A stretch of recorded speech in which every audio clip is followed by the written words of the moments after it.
नाज़रीन जो हाथों और पाँव की ब्यूटी है मेरे ख़्याल से वो फेस की ब्यूटी से ज़्यादा अहम होती है क्योंकि फेस पे तो आप इतना ज़्यादा फ़ोकस कर लेते हैं कि फेस हमारा अच्छा दिखता है लेकिन में ज़्यादा लोग ऐसे हैं जो अपने हाथों और पाँव को इग्नोर कर देते हैं और हाथों और पाँव पे इस तरह से फ़ोकस नहीं करते हैं जिस तरह से फेस पे करते हैं और सबसे ज़्यादा इम्पॉर्टेंट चीज़ जो है हाथ, पाँव और नेक है।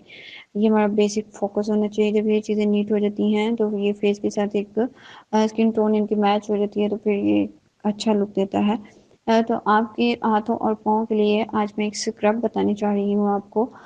ये आप इसको कह सकते हैं hand and foot whitening scrub. इस स्क्रब का नाम है हैंड फुट वाइटनिंग स्क्रब।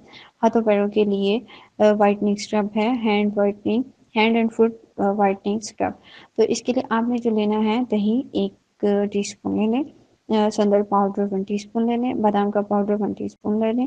अब ये जो स्क्रबिंग एजेंट्स हैं इनमें संदल जो है वो आपके लिए वाइटनिंग का काम करेगा, बादाम ब्लीचिंग एजेंट का काम करेगा और दही जो है वो आपको नरिशमेंट देगा। ये बहुत ज़्यादा माइल्ड होता है और जो बच्चे क्रॉल करते हैं इनके घुटनों पर भी लगा सकते हैं और जहाँ अननोन अनवांटेड हेयर हो वहाँ पर लगाकर इसको ड्राई करें और ड्राई करने के बाद आप इसको उतारें तो आपके जो अनवांटेड हेयर हैं वो भी रिमूव हो जाएंगे। तो इस तरह से आपके हाथों और पैरों के लिए ये वैक्स का काम भी करेगा और आपकी स्किन को नरिशमेंट देगा, वाइटनिंग देगा और आपकी स्किन को सॉफ्ट करेगा।